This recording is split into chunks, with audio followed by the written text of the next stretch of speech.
பரிசுத்த ஆவியானவர் பொழிந்தருளப்பட்ட அந்த முதல் நிகழ்வில் ஏற்பட்ட எழுப்புதல், சபை எப்படி எழுப்புதல் அடைந்தது, அதன் பிறகாக அதனால் எப்படி சபை உலகத்திற்கு ஆசீர்வாதமாக அமைந்தது என்ற காரியத்தை அப்போஸ்தலர் 2வது அதிகாரத்தின் முன்னிட்டு பேதுருவினுடைய நாட்களிலே ஆண்டவராக இயேசு கிறிஸ்துவினால் மீட்கப்பட்ட அந்த முதல் சபை எப்படியாக எழுப்புதல் அடைந்ததனால் அவர்கள் உலகத்திற்கு ஆசீர்வாதமாக இருந்தார்கள் என்ற நிகழ்வுகளிலிருந்து நம்ம இந்த காரியங்களை பார்க்க போகிறோம்.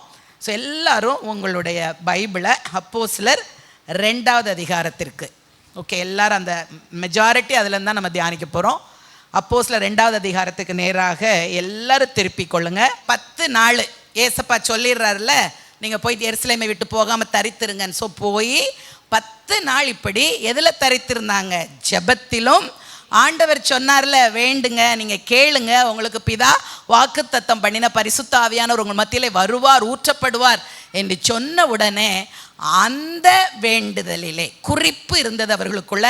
அந்த வேண்டுதலிலே ஒருமனப்பட்டவர்களாய் அவர்கள் தரித்திருந்த அந்த காலகட்டத்திலே 50வது நாள் வந்தபோது, அதிலும் நம்ம திருப்பி சொல்கிறோம், முதல்ல ஓரிடத்தில் கூடியிருந்தாங்கன்னு வரல, ஆனால் அந்த 50வது நாளில் குறிப்பாய் சொல்லப்பட்டிருக்கு, அவர்கள் எல்லாரும் ஒருமனப்பட்டு ஓரிடத்தில் வந்திருந்தாங்க.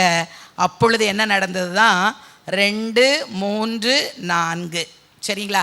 ஸோ வானத்தில் இருந்து ஒரு பலத்த காற்று போல ஒரு பெரிய காற்று வீசுகிறது, அக்கினிமயமான நாவுகள் கடந்து வந்து ஒவ்வொருத்தர் மேலேயும் அமர்ந்தது. ஒவ்வொருவர் மீதும் என்ன பண்ணுகிறது? அக்கினிமயமான நாவுகளைப் போல, 3வது வசனம் பாருங்கள், அக்கினிமயமான நாவுகளைப் போல பிரிந்திருக்கும் நாவுகள் அவர்களுக்கு காணப்பட்டு அவர்கள், எல்லாரும் சொல்லுங்க, அவர்கள் ஒவ்வொருவர் மேலும். எனக்கு அன்பான தேவ சபையை, சபைக்குள்ளே வந்திருக்கிற நீங்கள் யாருமே கர்த்தர் தருகிற எந்த விதமான ஆசீர்வாதங்களுக்கும் விதிவிலக்கு அல்ல. அது ஆவிக்குரிய ஆசீர்வாதமாக இருக்கட்டும், சரீர பிரகாரமான நன்மைகளாக இருக்கட்டும், என் கர்த்தர் ஒரு காரியத்தை நமக்கு சொன்னார் என்று சொன்னால் அதை இவர்கள் எவ்விதமாய் ஒருமனப்பட்டு ஒரு இடத்துல கூடி ஒன்றாய் ஜெபத்தில் தரித்திருந்தது போல சபைக்குள்ளே நம்ம கூடி வரும்போது ஒரு மனதாய் இணைந்து எல்லாருமே அந்த காரியத்தில், இது கர்த்தர் சொன்ன வார்த்தை, அவர் சொன்னது மாறாதது, அது நடைபெறும், நிறைவேறும் என்ற அந்த ஒரு நம்பிக்கையோடு நம்ம காத்திருக்கும் போது அனைவரும் கர்த்தருடைய வார்த்தைக்கு சொந்தக்காரர்களாக மாறுகிறோம். ஹல்லேலூயா. அப்போ எல்லார் மேலும் அமர்ந்தது. அடுத்தது 4வதுல பார்த்தீங்கன்னாலும் அவர்கள் எல்லாரும் பரிசுத்த ஆவியினால் நிரப்பப்பட்டு, அப்போ ஏறக்குறைய 120 பேர் வந்திருந்தாங்க. எல்லாரும் மேலும் அக்கினிமயமான பிரிந்திருக்கும் நாவுகள் போல ஒரு நாவு வந்து அமர்ந்தது. எல்லாரும் பரிசுத்த ஆவியானவரால் நிரப்பப்பட்டு எல்லாரும் கர்த்தர் தந்தருளின வாக்கு தத்தத்தின்படி வெவ்வேறு பாஷைகளிலே பேச தொடங்கினார்கள். எனக்கு அன்பான தேவ பிள்ளைகளை, இந்த நாளிலே, இந்த பெந்தேகோஸ்தே திருநாளிலே, அதை நம்ம நினைவு கூறுகிற இந்த நாளிலே நமக்குள்ள நம்முடைய பரிசுத்தத்திற்காக சபை ஒரு மணவாட்டி ஆகவே அந்த சபையை அலங்காரப்படுத்தி தன்னோடு சேர்த்து கொள்வதற்காக என் அன்பு நாதர் இயேசு இந்த நாளை நம்ம நினைவு கூறுகிற இந்த நாளிலே அதே ஒரு விதமான ஒரு எக்ஸ்பீரியன்ஸ், ஆசீர்வாதத்தை கர்த்தர் நமக்கு தருவாராக. ஹல்லேலூயா. எல்லாரும் ஒரு எதிர்பார்ப்போடு காத்துருங்க. கடைசியில் ஒருவேளை அதிக நேரம் நம்ம ஜெபிக்க முடியாது, ஆனால் ஏற்கனவே ஆவியானவருடைய அசைவை நம்ம அந்த வர்ஷிப் டைமில் நம்ம அனுபவிக்க தொடங்கிவிட்டோம். ஹல்லேலூயா. இப்பொழுது வார்த்தை போதிக்கப்படும் போது அப்படியே நம்ம அதோடு கூட அவரோடு கூட இணைந்து கொண்டால் முடிவிலே அந்த ஒரு தொடுதலையும் அந்த ஒரு அசைவையும் அந்த ஒரு வெவ்வேறு பாஷைகளிலே பேசக்கூடிய அந்த கிருபைகளையும் இந்த நாளிலே கர்த்தர் நம்ம ஒவ்வொருவருக்கும் தருவாராக. ஹல்லேலூயா. ஏன்னா யோவேல் 2:28 முன் குறிக்கப்பட்ட, முன் சொல்லப்பட்ட அந்த காரியம்தான் இப்போ நடக்கு அப்படின்னு சொல்லி தான் பேதுரு தன்னுடைய பிரசங்கத்தில் சொல்லுவார். யோவேல் 2:28 என்ன சொல்லும்? கடைசி நாட்களில் நான் மாம்சமான யாவர் மேலும், அங்கே அழகா, மாம்சமான யாவர் மேலும் என் ஆவியை நான் ஊற்றுவேன். அந்த காரியத்தை நிறைவேறுதலாகத்தான் அன்று ஆவியானவர் பொழிந்தருளப்பட்டார். அப்போ சபையிலே ஆவியானவருடைய எழுப்புதல் ஊற்றப்பட்ட போது சபை எப்படி உருமாறிற்று, சபை எப்படி மாறிற்று, சபையில் என்னெல்லாம் நடந்தது என்பதை இந்த 2வது அதிகாரத்திலேருந்து ஒரு 7 காரியங்களை வேகமாக நான் சொல்லி கடந்து செல்வேன். அது சொல்லப்படும் போது உங்களுக்குள்ள என்ன ஆசை வரணும் அப்படின்னா, ஆண்டவரே, நம்மளும் ஒவ்வொருத்தரும் தனித்தனியாய் சபை, அப்புறம் நம்ம எல்லாரும் கூடி இருக்கிற சபை. ஆண்டவரே, அந்த அனுபவம் இந்த அனுபவம் எனக்குள்ள வரணும், என் சபைக்குள்ள நடக்கணும். அப்படி என்ற வாஞ்சை உடையவர்களாக மாறினா நான் விசுவாசிக்கிறேன், சபை ஜெபிக்கிற நாட்களிலே ஒரு பெரிய தேவ வல்லமை அபிஷேகம் ஊற்றப்படும், ஆவியானவர் பொழிந்தருளப்படுவார். சபை எழுப்புதலின் காலகட்டங்களுக்குள்ளாக கடந்து செல்லும். ஹல்லேலூயா. ஒரு மாற்றத்தை வருகிற நாட்களிலே நம்ம வாஞ்சிக்கிற அந்த எழுப்புதலை இந்த பெத்தேல் சபை மூலமாகவும் கர்த்தர் உலகத்திற்கு கொடுக்க முடியும். சாதாரணமாய் ஒரு 120 பேர் கூடி இருந்த அந்த இடத்திலே பொழிந்தருளப்பட்ட அந்த ஆவியானவரை கொண்டு உலகம் முழுவதும் சுவிசேஷமயமாக்கப்பட கூடுமானால் ஒருவேளை 200-250 பேர் கூடி இருக்கிற இந்த சபை மூலமோ சபை வாஞ்சித்தால் சபையில் உள்ள ஒவ்வொருவரும் நான் இதற்கு வெளியே அல்ல, இதற்கு உள்ளாக இருக்கிறேன் என்ற ஒரு உணர்வோடு நான் எழுப்புதல் அடையணும், ஏன் சபை எழுப்புதல் அடைய வேண்டும் என்ற வாஞ்சை உள்ளவர்களாய் மாறும் போது நமக்குள்ள ஒரு எழுப்புதலை தந்து இப்பொழுது நம்ம வாசிக்க போகிற தியானிக்க போகிற அந்த 7 காரியமும் முதலாவது நம்முடைய சபையிலே நடந்து நம்மை கர்த்தர் இந்த உலகத்திற்கு ஆசீர்வாதமாக வருகிற நாட்களிலே மாற்றப் போகிறார். அல்லேலூயா, அல்லேலூயா. சோ முதலாவதாக என்ன நடந்ததுன்னா, தனி மனிதனை முன்னிலைப்படுத்தாம இணைந்து செய்கிற ஒரு ஊழியம் அந்நாளிலே உருவாயிற்று.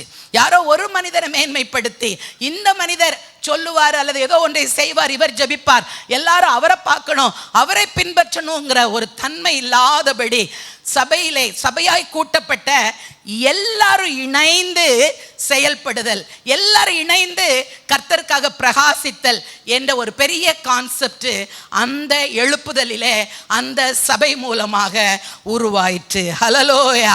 No more singularism but pluralism in ministry. எந்த இடத்துல பிள்ளைகள் கூடி வந்தாலும் அங்கு எல்லாருக்கும் ஊழியத்திலே ஒரு பங்கு, எல்லாராலும் செயல்பட முடியும் என்ற ஒரு மாற்றத்தை கர்த்தர் அந்த நாளிலே உண்டு பண்ணினார். ஹல்லேலூயா. அதற்கு ஒரு சின்ன உதாரணத்தை சொன்னேன்னா, 2:14 வசனத்தின் முதல் 3-4 வார்த்தையை வாசிங்க. 2. அப்பொழுது பேதுரு 11 கூட நின்று. அப்போ ஒன்னா எழும்புறாங்க, 12 பேரும் ஒன்னா எழும்பி. அப்புறம் 12 பேரும் ஒன்று போல பேச முடியாது, ஒருவர் பேசுகிறார். ஆனால் 12 பேரும் ஒரு மனதோடு ஒன்றா எழும்பி நிற்கிறாங்க. அப்புறம் தான் நடந்த பிரசங்கத்தில் 3000 பேர் முடிவில் ரட்சிக்கப்பட்டாங்க. ஆனால் எழுப்புதல் ஊற்றப்படுவதற்கு முன்பாக, அபிஷேகம் ஊற்றப்படுவதற்கு முன்பாக 1வது அதிகாரம் 15வது வசனத்தை வாசிங்க. அந்நாட்களிலே சீஷர்களில் ஏறக்குறைய 120 பேர் கூடியிருந்த போது அவர்கள் நடுவிலே, எஸ், ஒரு எவ்வளோ ஒரு கிளியர் டிஃப்ரென்ஸ் இல்லை. இவங்க கூடி இருக்கும்போது ஒரே ஒரு பேதுரு எழும்பி நின்று ஒரு பேதுரு பிரசங்கம் பண்ணுகிறார். ஆனால் எழுப்புதல் ஊற்றப்பட்ட பிறகோ எல்லாருக்குள்ளும் ஒரு அனல், எல்லாருக்குள்ளும் ஒரு அபிஷேகம், எல்லாருக்கும் கர்த்தர் நம்மிடத்தில் என்ன விரும்புகிறார் என்பதை அறிகிற அறிவு உண்டானபடியால் 12 பேரும் ஒன்றா எழும்பி நிற்கிறாங்க. இதை தொடர்ந்து நீங்க பார்த்தீங்கன்னா 3வது அதிகாரம் 1 வசனத்தில் பேதுருவும் யோவானும் ஒன்னாக அவங்க ஜெப நேரத்துக்கு கடந்து சென்றாங்க என்று சொல்லி பார்க்கலாம். 6வது அதிகாரத்தினுடைய 2வது வசனத்தை நீங்க பார்த்தீங்கன்னா, அப்பொழுது 12 சீஷர் கூட்டத்தை வரவழைத்து. பேதுரு தான் சபைக்கு தலை என்று யார் சொன்னது?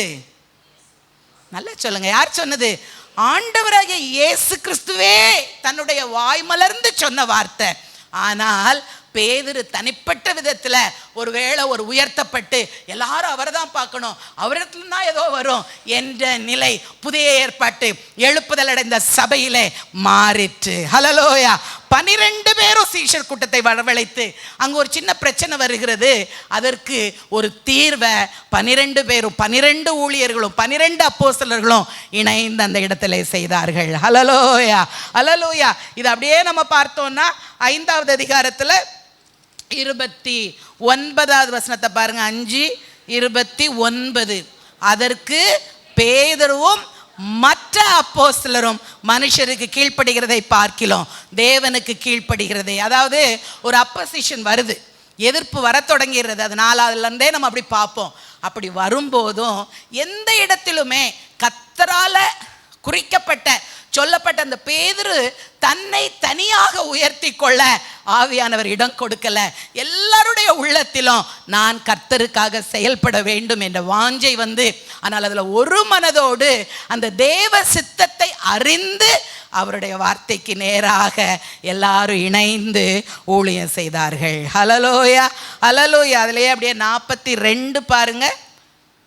தினந்தோறும் தேவாலயத்திலேயும் வீடுகளிலேயும் இடைவிடாமல் உபதேசம் பண்ணி இயேசுவே கிறிஸ்துவென்று பிரசங்கித்தார்கள். ப்ளூரல்ல முடியுது. பேதுருவை மட்டும் சொன்னா பிரசங்கித்தான்னு தான் போடப்பட்டிருக்கும். ஆனால் பிரசங்கித்தார்கள். அப்ப எல்லாரும் எல்லாரும் கவனிச்சுக்கொள்ளுங்க. சபையில் உள்ள அன்பு விசுவாசிகள், கர்த்தர் இந்த நாளை இப்படி சிறு பிள்ளைகளும் நம்முடையோடு கூட வந்து உட்கார்ந்து கர்த்தருடைய வார்த்தையை கேட்கிற இந்த நாளிலே ஒன்றை நீங்க அறிந்து கொள்ளுங்க. கிறிஸ்துவினுடைய ஆவியானவருடைய பலன், ஓகே, அந்த பலம் நம்மை நிரப்புமானால் அவருடைய அபிஷேகத்தை, பரிசுத்த ஆவியானுடைய பொழிவை வல்லமையாய் நமக்குள்ள பெற்றுக்கொண்டு எல்லாரும் அந்த அடையாளமாகிய அந்நிய பாஷையில் பேச தொடங்கும் போது கர்த்தர் நமக்குள்ளே இருக்கிற எல்லா விதமான மாம்சீக காரியங்களையும் உலக பிரகாரமான காரியங்களையும் அகற்றி போட்டு நம்ம எல்லாரும் இணைந்து கர்த்தருக்காய் ஊழியம் செய்கிற ஊழியக்காரராக எடுத்து நிறுத்துகிறார். ஹல்லேலூயா. சபையில் இருக்கிற ஊழியக்காரங்க எல்லாம் ஒரு அல்லேலூயா சொல்லுங்க பார்க்கலாம். ஆமென். கர்த்தருடைய நாம மகிமைப்படட்டும். அப்போ முதல் பாயிண்ட் குறிச்சு கொள்ளுங்க. தனி மனிதனை முன்னிலைப்படுத்தாம இணைந்து செய்யும் ஊழியம் உருவாயிற்று. இரண்டாவது பாயிண்ட் வந்து அந்த ரெண்டாவது அதிகாரத்திலேருந்தே சொல்றேன். தேவ செய்தி வேத வசனங்களினால சாரமேற்றப்பட்டதாக இருந்தது.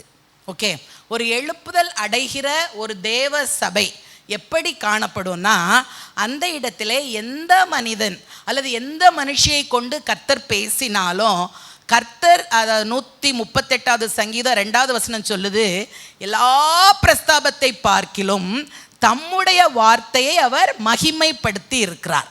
ஆண்டவருக்கு நிறைய பிரஸ்தாபம் இருக்குல்ல, அவர் எவ்வளவு பெரியவர், பல விதங்களில் அவரை நம்ம பிரஸ்தாபப்படுத்தலாம், மகிமைப்படுத்தலாம்.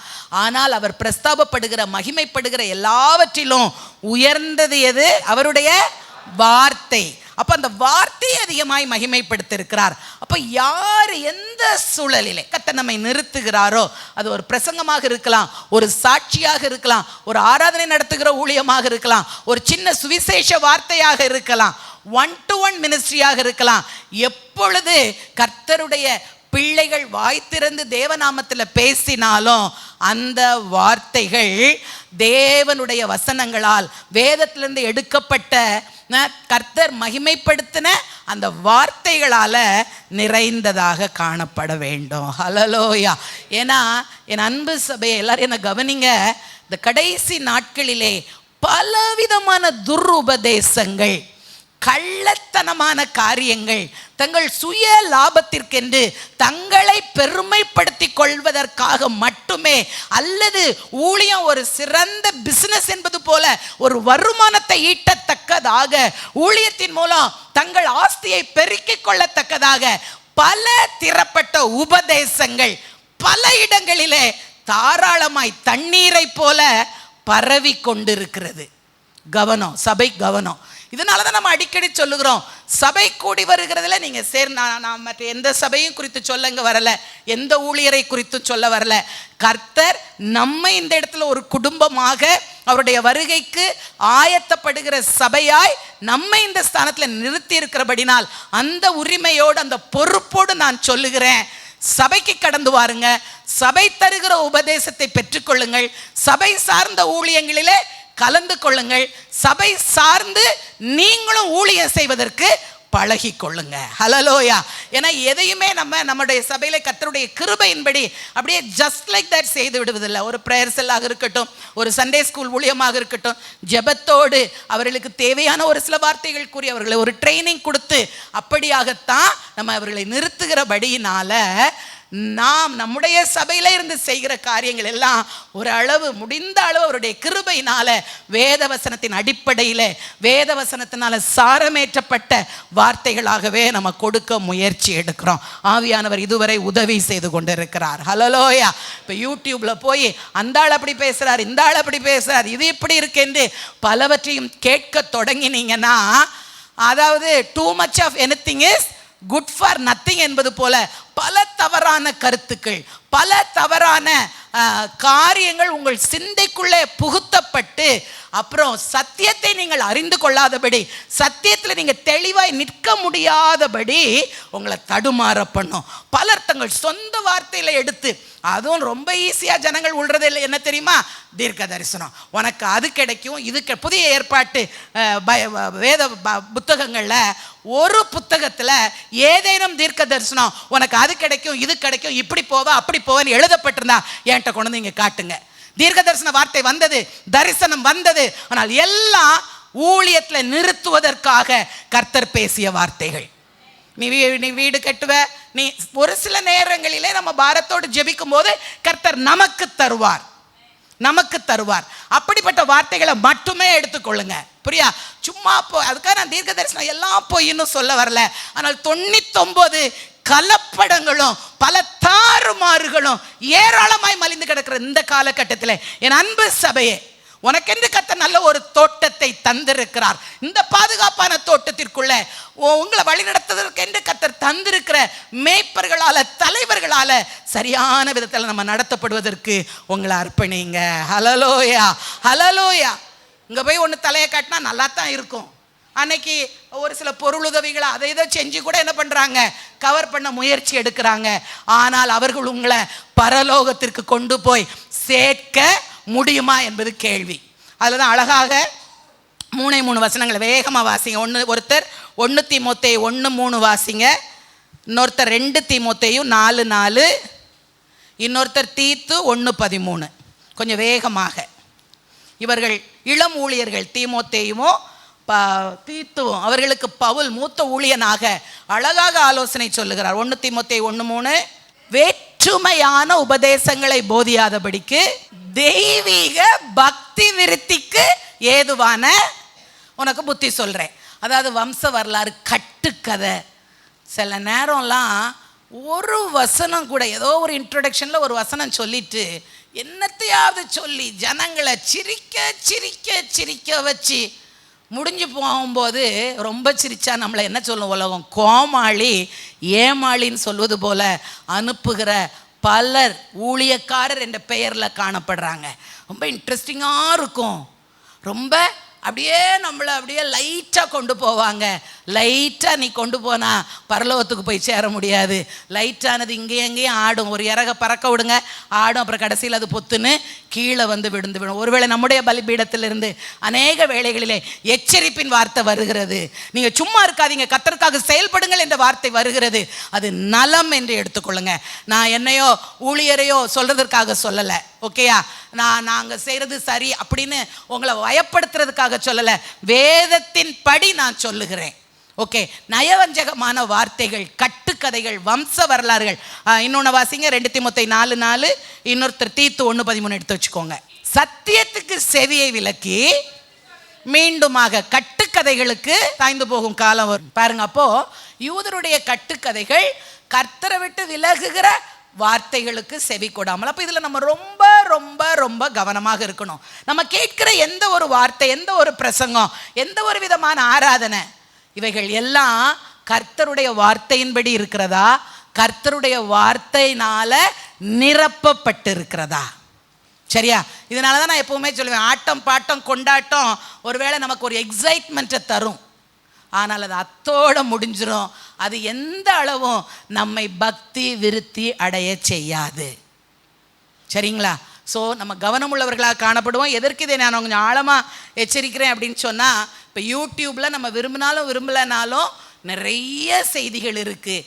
அப்படிப்பட்ட பலவிதமான போதனைகளால் நீங்கள் இழுப்புண்டு போகாதபடி உங்களுக்கென்று கர்த்தர் தந்திருக்கிற மேய்ப்பர்கள், உங்களுக்கென்று இந்த குடும்பத்திற்கென்று தலைவர்களாக தந்திருக்கிற ஒரு தகப்பனும் தாயும், சகோதரர்களாக மூத்த நிலைமையில் தந்திருக்கிற ஊழியர்களுடைய ஆலோசனையின்படி அவர்களுடைய வார்த்தையும் வேத வசனத்தினால நிறைந்து தரப்படும் போது அது நமக்கு ஆசீர்வாதமானதாக காணப்படும். ஹல்லேலூயா, ஹல்லேலூயா.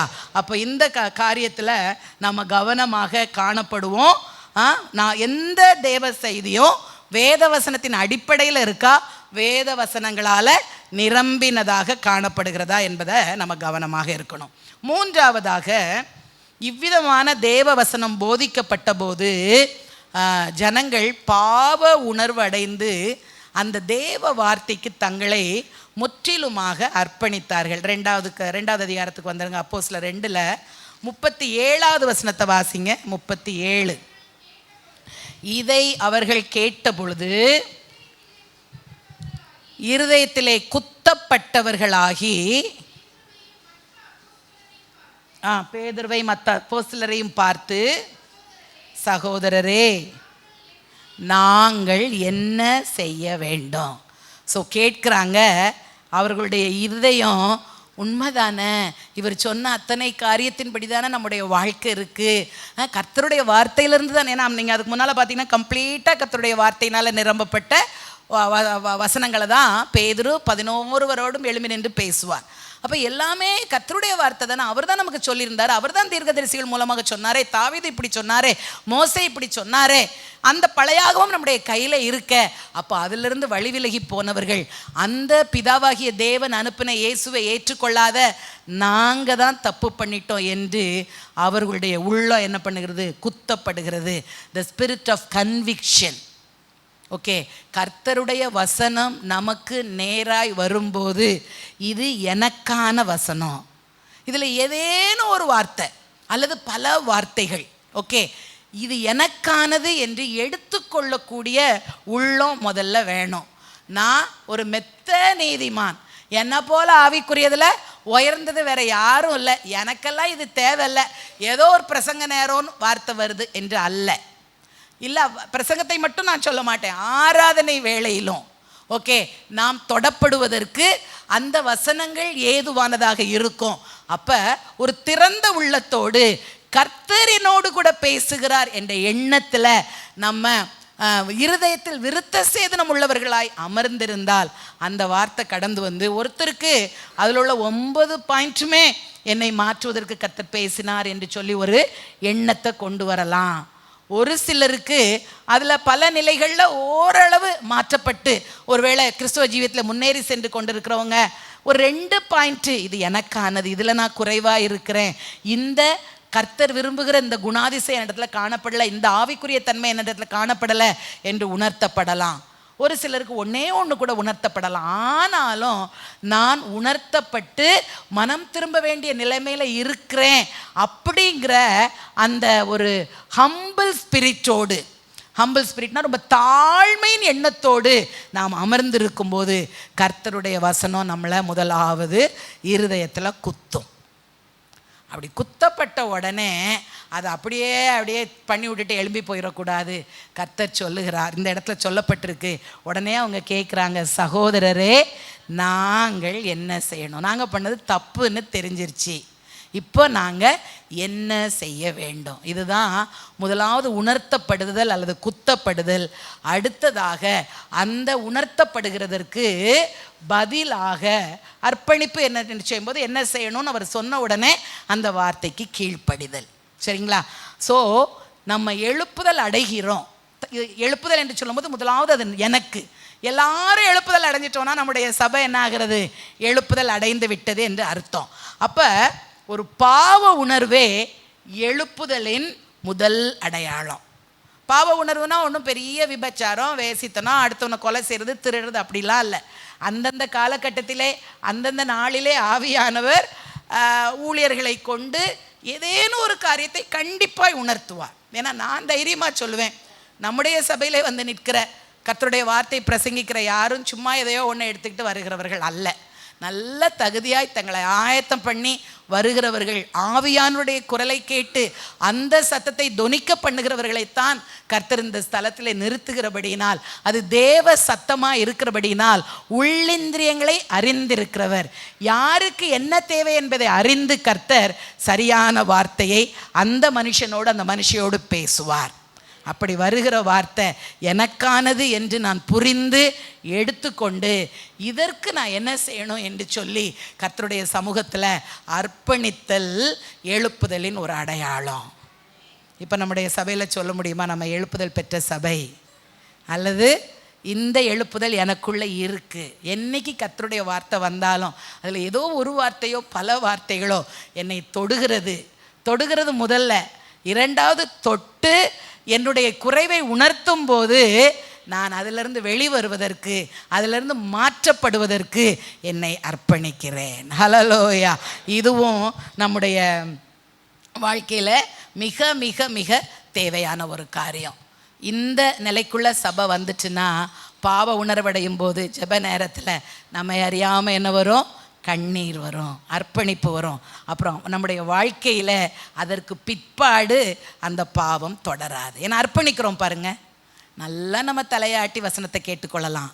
நிறைய நேரம் காம்ப்ரமைஸ் வித் த சின், மீண்டும் மீண்டும் மீண்டுமாக எச்சரிக்கப்படுகிறோம்.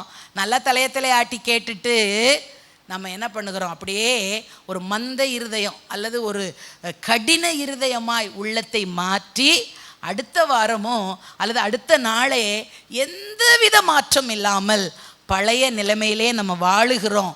ஓகே, அது எந்த விதமான பாவமாக இருக்கட்டும், ஜெபிக்காத பாவம், வேத வாசிக்காத பாவம், தவறான தொடர்பு அல்லது யூடியூப்பில் தப்பாக பார்க்குறது அல்லது டைமை வேஸ்ட் பண்ணுறது, கர்த்தருக்காக எதுவும் செய்யாதது, குடும்பத்தில் சண்டை போடுறது, குடும்பத்தில் செய்ய வேண்டிய பொறுப்பை செய்யலை, இப்படி பல நிலைகளிலே பல காரியத்தை கர்த்தர் நமக்கு உணர்த்துவார். எந்த மாற்றமும் என்னில் இல்லை என்றால் சபையே சொல்லுகிறேன், நீ இன்னும் எழுப்புதல் அடையலை. எழுப்புதல் என்று சொன்னால் ஆவியானவர் எதற்கு நமக்கு கொடுக்கப்பட்டார்? நம்முடைய நிலைமையில நம்ம மாறி மணவாளனுக்கு ஏற்ற மணவாட்டியாய் மாற்றப்பட்டு பரலோகத்திற்கு செல்வதற்கு. அதற்கு நம்ம ஆயத்தம் இல்லை. நம்மோடு கூட பேசுகிற ஆவியானவர் அடிக்கடி சொல்லுவேல, நீங்கள் என்ன பண்ணுங்க, கம்முன்னு ஒரு வாரத்தில் இருங்க. எப்போமாவது கையை தட்ட சொன்னால் சபையில் கையை தட்டிடுவேன், அதோடு நான் அந்நிய பாஷை பேசுவேன், முடிந்து விடுகிறது என்ற நிலையில காணப்பட்டால் நாம் வாழ்க்கையில் எழுப்புதல் இல்லை. ஆவிக்குரிய உறக்க நிலையிலே, ஆவிக்குரிய மந்த நிலையிலே ஒரு தனிப்பட்ட மனிதனும் மனுஷியும் இருக்கிறோம். சபையும் அப்படியாக காணப்படுகிறது என்று தான் அர்த்தம். ஆனால் அப்படி கர்த்தர் பெத்தேலை விரும்பாததுனால பெத்தேலில் உள்ள ஒவ்வொரு மகனையும் மகளையும் நேசித்து எழுப்புதலை தருவதற்காக இந்த காலை வேளையில் வசனத்தை பேசி கொண்டிருக்கிறார். ஹல்லேலூயா. ஆகவே செய்தியை கேட்ட மக்கள் பாவ உணர்வடைந்தாங்க. அடுத்தது என்ன பண்ணாங்க? உணர்வடைந்ததோடு நின்றல, அவங்க அந்த வார்த்தைக்கு கீழ்ப்படிந்து அடுத்தது என்ன நடந்தது? 3000 பேர் ஒரே நாளில் ஞானஸ்நானம் எடுத்தாங்களாம். யோசித்து பாருங்களேன். மதுரை வயலுக்காக பல வருடங்களாக ஜெபிச்சுக்கிட்டு இருக்கோம். மதுரை வயல் 3000 வேண்டாங்க, 300 கூட வேண்டாங்க, ஒரு 30 பேர் ஒன்றா வந்து ஞானஸ்நானம் எடுத்தால் அதுவே நமக்கு எவ்வளவு சந்தோஷமாக இருக்கும். எத்தனை பேர் அப்படிப்பட்ட நிலைமையை வாஞ்சிக்கிறோம்? ஹல்லேலூயா. ஏன்னா இந்த பாயிண்ட் நம்முடைய வாழ்க்கையில் நடக்கும்போது தாராளமாக ஏராளமாய் 3000 பேர் ஒரே நாளில் ரட்சிக்கப்பட்டாங்கல்ல. 41வது வசனம் அதை சொல்லுது. அன்றைய தினம் 3000 பேர் ரட்சிக்கப்பட்டாங்க. அடுத்து 4 எடுத்து வாசித்தீங்கன்னா அவருடைய அடுத்த பிரசங்கத்தில், பேதுருனுடைய அடுத்த பிரசங்கத்தில் 5000 பேர் அன்றைக்கி என்ன பண்ணாங்களாம்? ரட்சிக்கப்பட்டாங்களாம். அதற்கு அப்புறம் 5:14 பாருங்க. அதில்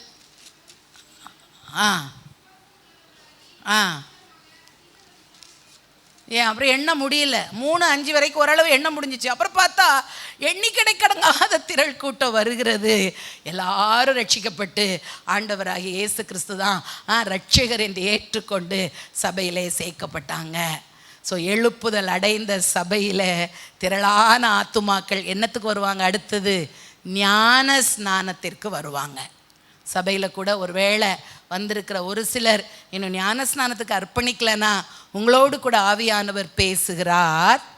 நீங்கள் ஆண்டவராக இயேசுதான் மெய்யான தெய்வம் என்று ஏற்றிருக்கிறீங்க. அவர் உங்களுடைய பாவ வழிகளை உங்களுக்கு உணர்த்தி, ஒருவேளை நீங்கள் பின்பற்றின மற்றவைகளை குறித்து அவைகள் தெய்வங்கள் அல்ல, எனக்காக ஜீவனை கொடுத்து 3ஆம் நாள் மரணத்திலிருந்து உயிர்த்த இயேசுதான் மெய்யான ஆண்டவர் என்ற ஒரு நம்பிக்கையை நீங்கள் உங்களுக்குள்ளே பெற்றுக்கொண்டு, இயேசுதான் மெய்யான தெய்வம், அவரை நான் வணங்கினால், அவரை நான் பின்பற்றினால் இந்த உலகத்திலே வாழ்ந்து முடித்து என்னால் நித்தியத்தில் பரலோகத்தில் நிரந்தரமான ஒரு வாழ்க்கையை அவரோடு கூட வாழ முடியும் என்ற நம்பிக்கையை நம்ம பெற்றுக்கொண்டால் அடுத்து நம்முடைய வாழ்க்கையில் கடந்து வர வேண்டியது, நான் என்ன செய்ய வேண்டும், நான் என்ன செய்ய வேண்டும் என்ற வார்த்தையை அவங்க கேட்டாங்க. கேட்ட உடனே அங்கே என்ன பதில் வருகிறது? ஆண்டவன்மாரே, ரட்சிக்கப்படுவதற்கு நாங்கள் என்ன செய்ய வேண்டும்? யாராவது ஒருத்தர் சத்தமாக 38வது வசனத்தை வாசிங்க. 2:38. பேதுரு அவர்களை நோக்கி, நீங்கள் மனம் திரும்பி, உங்கள் பழைய வழக்கம், பழைய வாழ்க்கை, உங்கள் பழைய நம்பிக்கை எல்லாம் தவறு என்று புரிஞ்சிட்டீங்க. ஆகவே இப்பொழுது திரும்பி விடுங்கள். அது தவறு, அது என்னை ஒரு நாள் ரட்சிக்க மாட்டாது. அதில் நான் பாவத்தில் தான் வாழ்ந்து கொண்டிருந்தேன். அதில் என்னை ஒரு பரிசுத்த வாழ்க்கை, ஒரு சுத்தமான வாழ்க்கைக்கு அங்கு எனக்கு இடமில்லை என்று நான் உணர்த்தப்படும் போது நான் முற்றிலுமாய், வழி எனக்கு இயேசு தான், சத்தியம் எனக்கு இயேசு தான், அவர் தான் என்னுடைய பாவத்தை மன்னிக்க முடியும், அவர் தான் எனக்காய் இரத்தம் சிந்தினார், அவர் தான் எனக்காய் மரித்து உயிர்த்தார் என்ற அந்த சத்தியத்துக்கு நேராக நான் முற்றிலுமாய் திரும்பி, அதற்கு பேர் தான் மனம் திரும்பி. அடுத்து என்ன சொல்றாங்க? மனம் திரும்பி ஒவ்வொருவரும் வாசிங்கம்மா, பாவ மன்னிப்புக்கென்று இயேசு கிறிஸ்துவின் நாமத்தினாலே ஞான ஸ்நானம் பெற்றுக்கொள்ளுங்கள். ஹல்லேலூயா. அப்போ நான் இயேசுதான் மெய்யான தெய்வம் என்று அறிந்த பிற்பாடு என்னுடைய பாவ வாழ்க்கையை அவரால் மாற்ற முடிந்தது, அவர் என் பாவத்தை மன்னித்து விட்டார் என்ற நம்பிக்கை நம்ம பெற்றுக்கொண்ட பிறகு அப்படியே இருப்பது அல்ல கிறிஸ்தவ ஜீவியம். என்ன செய்யணும்? ஞான ஸ்நானம் பெற்றுக்கொள்ள வேண்டும். ஹல்லேலூயா. அப்படி பெற்றுக்கொண்டவர்களுடைய எண்ணிக்கை எழுப்புதல் அடைந்த சபையில் 1000 இருந்தது. ஹல்லேலூயா. சரி, அடுத்ததாக என்ன நடந்ததுன்னு சொன்னீங்கன்னா, அதே இதில் 42வது வசனத்தை வாசிங்க. அவர்கள் யாரெல்லாம் அந்த 3000 பேர் சேர்த்துக்கொள்ளப்பட்டாங்க, ஏற்கனவே ஒரு 120 பேர், இன்னும் யாரெல்லாம் அந்த சத்தியத்துக்குள்ளே வந்தாங்க, அவர்கள் எல்லாரும், அந்த சபை முழுவதும் அப்போஸ்தலருடைய உபதேசத்திலும் அந்நியோன்யத்திலும் அப்பம் பிட்குதலிலும் ஜெபம் பண்ணுதலிலும் உறுதியாய் தரித்திருந்தார்கள். எழுப்புதல் பெற்றுக்கொண்ட சபையில் என்னெல்லாம் காணப்படும்னா, அவர்கள் தேவ வார்த்தையிலே, எல்லாம் தயவுசெய்து என்ன இங்கே கவனிங்க, தேவ வார்த்தையிலே, தேவ வசனத்திலே நிலைத்து நிற்பார்கள், உறுதியாக இருப்பார்கள். அடுத்ததாக அந்நியோன்யம். அந்நியோன்யம்னா நீங்கள் இங்கிலீஷ் பைபிளில் பார்த்தீங்கன்னா fellowship or bonding with love. ஒருவரை ஒரு நேசித்து இணைந்து நிற்கிற காரியத்துக்கு பேர் தான் அந்நியோன்யம். நம்ம சபையில் அதுக்காக தான் ஃபெல்லோஷிப்புங்கிறதெல்லாம் வச்சுருக்கிறோம். ஸோ அதில் நிலைச்சு நிற்பாங்களாம். அடுத்ததாக ஜெபத்திலும் உறுதியாய் தரித்திருந்தார்கள். ஸோ இந்த 3 காரியம் உங்களிடத்தில் காணப்பட்டா, நீங்கள் தேவ வசனத்துக்கு முக்கியத்துவம் கொடுத்து, அதாவது இந்த வருஷ தொடக்கத்தில் சொன்னோம், எப்படியாவது உங்கள் மக்களை நீங்கள் வேதம் வாசிக்க வைங்க. அதனால் யூத் ஒரு பக்கம் போர்ஷன் போட்டு brothers sisters young moms young டேடெல்லாம் போர்ஷன் போட்டு வாசிக்க வைக்கிறாங்க. அவருடைய முயற்சியை நான் பாராட்டுகிறேன். ஆனால் நான் என்ன சொல்ல வரேன்னா, எழுப்புதல் பெற்ற தேவ பிள்ளை தேவ வார்த்தையின் மீது, தேவ வசனத்தின் மீது வாஞ்சை கொண்டு, ஆர்வம் கொண்டு, மானானது நீரோடையை வாஞ்சிக்கிறது போல எப்போதும் அந்த வசனத்தை வாஞ்சித்து வாசித்து உட்கொண்டு அந்த வசனத்திற்கு படி நடக்க தன்னை அர்ப்பணிக்கும். ஹல்லேலூயா. அடுத்ததாக ஜெபம். அது தனி ஜெபமாக இருக்கட்டும், சபையில் நடக்கிற ஜெபமாக இருக்கட்டும், யாரும் உந்தி தள்ள வேண்டாம், ஓடி வருவாங்க, ஓடி வருவீங்க. ஜெபம்னா ஒரு ஆசை இருக்கும். ஜெப வேளையா நான் வரேன்னு சொல்லி வந்தீங்கன்னா புரிஞ்சு கொள்ளுங்க, நீங்கள் எழுப்புதல் பெற்றவர்கள். அது இல்லைன்னா என்ன இல்லைன்னு அர்த்தம்?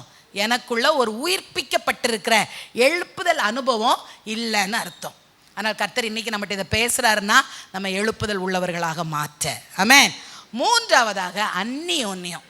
ஓகே, நம்மளோடத்தில் ஃபெல்லோஷிப் கொஞ்சம் நல்லா தான் இருக்குது, ஃபெல்லோஷிப் ஆக்டிவிட்டீஸும் கொஞ்சம் நல்லா இருக்குது. ஆனால் இது ஒரு தனித்தனி தீவாக மாறக்கூடாது. சபையில் எல்லாரும் என்ன செய்திருக்கணும்? அறிந்திருக்கணும். ஒருவருடைய காரியம் மற்றவர்களுக்கு தெரியணும், ஒருவருக்காக ஒருவர் ஜெபிக்கணும், எல்லாரையும் அறிந்திருக்கணும். சபை முடிந்த பிற்பாடாக ஒருவரோட கை குலுக்கி, அறியாத முகங்களாக இருந்தால் அவர்களை பார்த்து பேசி, புதிதாய் வருகிறவர்களையும் we should make them feel comfortable. அந்த அன்பு, அந்த வார்ம்த் அவர்கள் உணர்கிற அளவில் நம்ம அன்பை வெளிப்படுத்துகிறவர்கள், அன்பினால இணைக்கப்பட்டவர்களாக காணப்பட வேண்டும். ஹல்லேலூயா. அப்போ 3 காரியத்தை சொன்னேன். எழுப்புதல் அடைந்த சபை, எழுப்புதல் அடைந்த தேவப்பிள்ளை எப்படி காணப்படும்? வேத வசனத்தின் மீது வாஞ்சை, ஜெபத்தில் ஒரு பெரிய ஆர்வம். மூன்றாவதாக அந்நியோன்யம், ஒருத்தரோட ஒருத்தர். அப்புறம் ஓவர் அன்பாகி அப்புறம் ஓவராக எதுவும் பண்ண வேண்டாம். ஓகே, அதுவும் சில சமயம் நடந்துருது. ஓவர் அன்பு பாசத்தில் என்னத்தையாவது ஒன்று கேட்க, காசை கொடுக்க வைக்க, அப்புறம் அதில் பிரச்சனையும் வர வேண்டாம். ஓகே, நல்ல ஒரு ஆவிக்குரிய அன்புள்ளவர்களாக விசாரிங்க. சரியா? உதவி செய்யலாம், தப்பு இல்லை. பட் அதில் பிரச்சனை வராத அளவு உங்களை பாதுகாத்து கொள்ளுங்க. சரிங்களா? ஸோ எழுப்புதல் அடைந்துட்ட 3 இருக்குன்னு சொன்னேன். என்ன சொன்னேன்? வசனம், ஜெபம், மூன்றாவது அந்யோன்யம், ஐக்கியம். சரி, 4 அடுத்ததாக வசனம் 43 வாசிங்க தொடர்ந்து. எல்லாருக்கும் பயம் உண்டாயிற்று, அப்போஸ்தலர்களாலே அநேக அற்புதங்களும் அடையாளங்களும் செய்யப்பட்டது. ஹல்லேலூயா. பேதுருவால மட்டும் நடக்கலைங்க, அல்லது இயேசுவின் மார்பிள சாய்ந்த தன் தாயவே ஒப்பு கொடுத்தாரு, அந்த யோவானால மட்டும் நடக்கல, அப்போஸ்தலராலே அநேக அற்புதங்களும் அடையாளங்களும் நடைபெற்றது. ஹல்லேலூயா. ஒவ்வொருவரும் அற்புதங்களை செய்கிறவர்களாக, இயேசுவின் நாமத்தில் அடையாளங்களை நிகழ்த்துகிறவர்களாக காணப்பட்டாங்க. எத்தனை பேருக்கு அப்படி ஆசை? எழுப்புதலே இல்லை. எஸ், வேதத்தில் ஒன்று சொல்லப்பட்டிருக்குன்னா அது எனக்காக. சொல்லுங்க, வேதத்தில் சொல்லப்பட்டது. அப்போ அப்போஸ்தலரால நடந்ததுன்னா என்னை கொண்டும் கர்த்தர் செய்வார். ஏன்னா நான் புதிய ஏற்பாட்டு சத்தியத்தை கொடுத்து கொண்டிருக்கிறேன். சரிங்களா? அப்போ நம்மை கொண்டு கர்த்தர் அற்புதங்களும் அடையாளங்களும் செய்வதற்கு, அதுக்கு முன்னால் ஒன்று சொன்னேன் பார்த்தீங்களா, வேத வசனத்தால் நிறைஞ்சிருக்கணும், ஜெபம் அது தேவை. அதுக்கப்புறம் தான் அந்த பாயிண்ட்டை கர்த்தர் போட்டிருக்காரு. இதுக்கு முன்னால் தூக்கி போடலை. அவங்க ஜெபத்தில் தரித்திருத்தல்னா என்ன, அப்படியே போய் கிடந்தாங்க. ஓகே, நம்ம அப்படியே வந்து சபையில் உங்களால் ஜெபத்தில் கிடக்க சொல்லலை.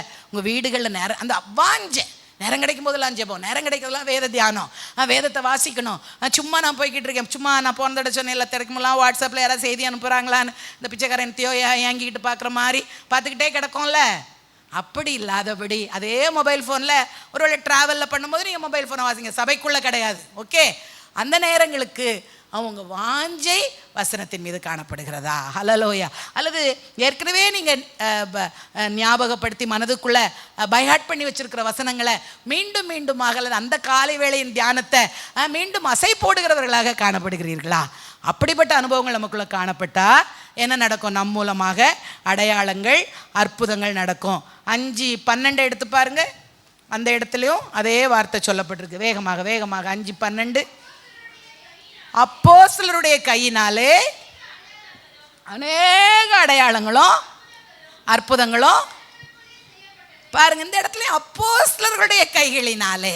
ஸோ எல்லாராலும் அங்கே இடத்துல செய்யப்பட்டது. அடுத்தது 15:16. அதே 5:15-16. பிணியாளிகளை படுக்கையின் மேலே கிடத்தி பேதுரு நடந்து போய், இங்க இடத்துல குறிப்பாய் பேதுரு செய்ததை போட்டிருக்கு. அவன் நடந்து போகையில் அவனுடைய நிழலாயிலும் பட்டு, அப்படியே நீங்க வந்தீங்கன்னா டைம் இல்லை. பிலிப்பு என்பவன் பந்தி விசாரிப்புக்காக நியமிக்கப்பட்டவன், அப்போஸ்தலன் கூட சொல்லப்படல. அந்த பிலிப்பு மூலமாக அநேக அடையாளங்கள் அந்த பட்டணத்தில் நடந்ததுன்னு போட்டிருக்கு. அநேக அற்புதங்கள் நடந்ததுன்னு போட்டிருக்கு. அவனை கர்த்தர் எப்படி அடையாளமாக மாற்றினார்? வனாந்தரத்துலேருந்து அப்படியே ஒரு இடத்துக்கு தூக்கிட்டு போயிடுவார், அங்கேருந்து இன்னொரு இடத்துக்கு தூக்கிட்டு போயிடுவார். இப்போல்லாம் அப்படி ஏதாவது கேள்விப்படுறோமா? அவங்கவுங்க பிளேன் வாங்கி அதில் வேணால் அப்படி காணாமல் போயிடுறாங்க. சரியா? அப்படிலாம் நடக்கவே இல்லை. அப்படிலாம் நடந்ததுன்னா ஏம்மா உலகமே என் கையிலன்றுவாங்க நம்ம ஆட்கள். அதனால தான் அதை நடத்தாமல் கட்டுப்படுத்தி வச்சுருக்காரு. அதுக்கு தகுதியானவர்களாக யாரும் காணப்படலை போல. பாருங்க, ஒரு சாதாரண பந்தி விசாரிப்புக்காரனை கொண்டு பெரிய பெரிய காரியங்கள் நடந்தது. ஓகேயா? அப்படி பார்த்தீங்கன்னா 5:18-19 பார்த்தா அங்கே ஒரு அடையாளம், ஒரு பெரிய காரியம். எல்லாரையும் தூக்கி, எல்லா அப்போஸ்தலரையும் தூக்கி ஜெயிலில் போட்டுடுறாங்க. இரவிலே தூதன் வந்து எல்லாரையும் விடுவிச்சிடறான். ஒரு நம்ம பேதுருவை போட்டதை ஒயாமல் பேசுவோம், பவுலும் சீலாவும் இருந்ததை ஒயாது சொல்லுவோம். ஆனால் நீங்கள் 5:18-19 பார்த்தா எல்லா அப்போஸ்தலரையும் தூக்கி ஜெயிலில் அடைச்சிடுறாங்க. இரவில் தூதன் வந்து எல்லாரையும் விடுவிச்சிடுறான். விடிய காலம் போய் எல்லாரும் போயிட்டு சுவிசேஷத்தை இயேசுவின் நாமத்தில் பிரசங்கிக்க போகிறாங்க. ஸோ எல்லாருக்கும் என்பது தான் எழுப்புதலினால் உண்டாகிற ஒரு மகா பெரிய மகிமை. ஹல்லேலூயா, ஹல்லேலூயா. அப்போ அற்புதங்கள் அடையாளங்கள் கர்த்தர் என்னை கொண்டும் செய்வார். ஆமென். ஏன்னா நான் எழுப்புதலை பெற்றுக்கொள்ளுகிற தேவ பிள்ளை. ஆமென். ஓகே, அடுத்ததாக கடைசியாக அதான் கன்க்ளூஷன். இதனால் என்ன பண்ணிச்சான்? அனுதினமும் சபை வளர்ந்தது. நம்ம வளர்ந்தாதாங்க சபை வளர முடியும். நம்ம சொன்ன இந்த ஆவிக்குரிய காரியங்களிலே எழுப்புதல் அடைந்த ஒரு தேவ பிள்ளையாய் மாறும் போது, இதுலேயே நீங்கள் ஒன்றே பாருங்கள். 8வது அதிகாரத்தில், ஓகே, அந்த 8, 9 கிட்டத்தட்ட பேதுருனுடைய காரியம் முடியும். அதுக்கப்புறம் 10 மட்டும் வருவார் அந்த காலம். ஏன்னா அதுக்கப்புறம் முழுக்க பவுல் டேக் ஓவர் பண்ணிடுவார். 8:4 இதுக்கிடையில் சபைக்கு நேராக பலவிதமான உபத்திரவங்கள்.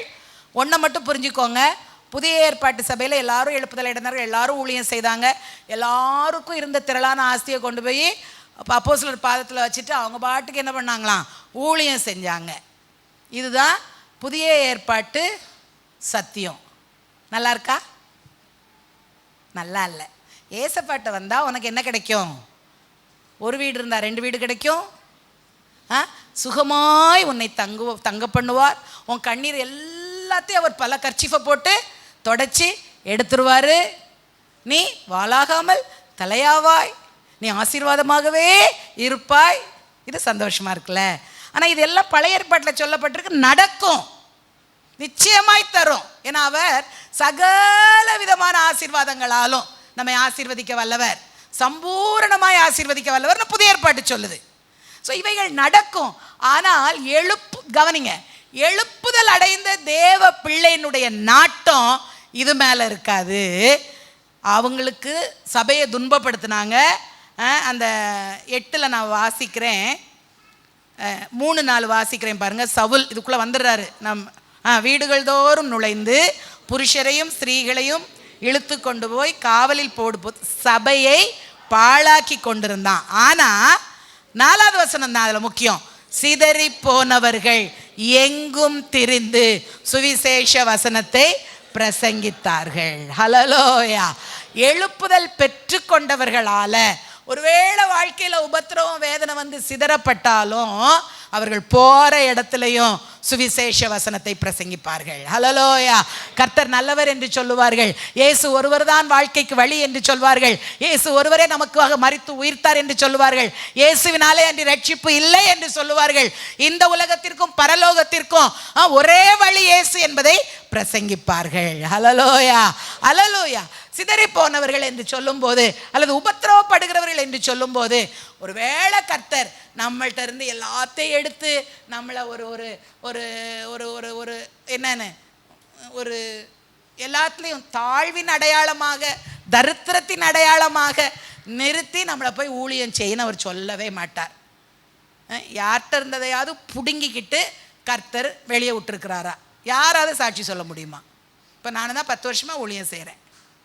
ஓகே, ஒருவேளை உங்களுக்கு தான் அப்படி ஃபினான்ஷியலி நீங்கள் நல்லா இருக்கிறீங்கிறது சொல்லலாம். ஓகே, ஆனால் நான் என்ன சொல்லுவேன்னா, நாங்களாக கிடந்து உழைத்து செய்த காலங்களை காட்டிலும் இப்பொழுது நான்லாம் ஒன்றும் உழைக்கலை. ஓகே, பள்ளிக்கூடம் முன்னெல்லாம் பள்ளிக்கூடத்தில் அப்படி டென்ஷனாக இருந்து வேலை செய்து ஒரு சம்பளத்தை வாங்கினேன்.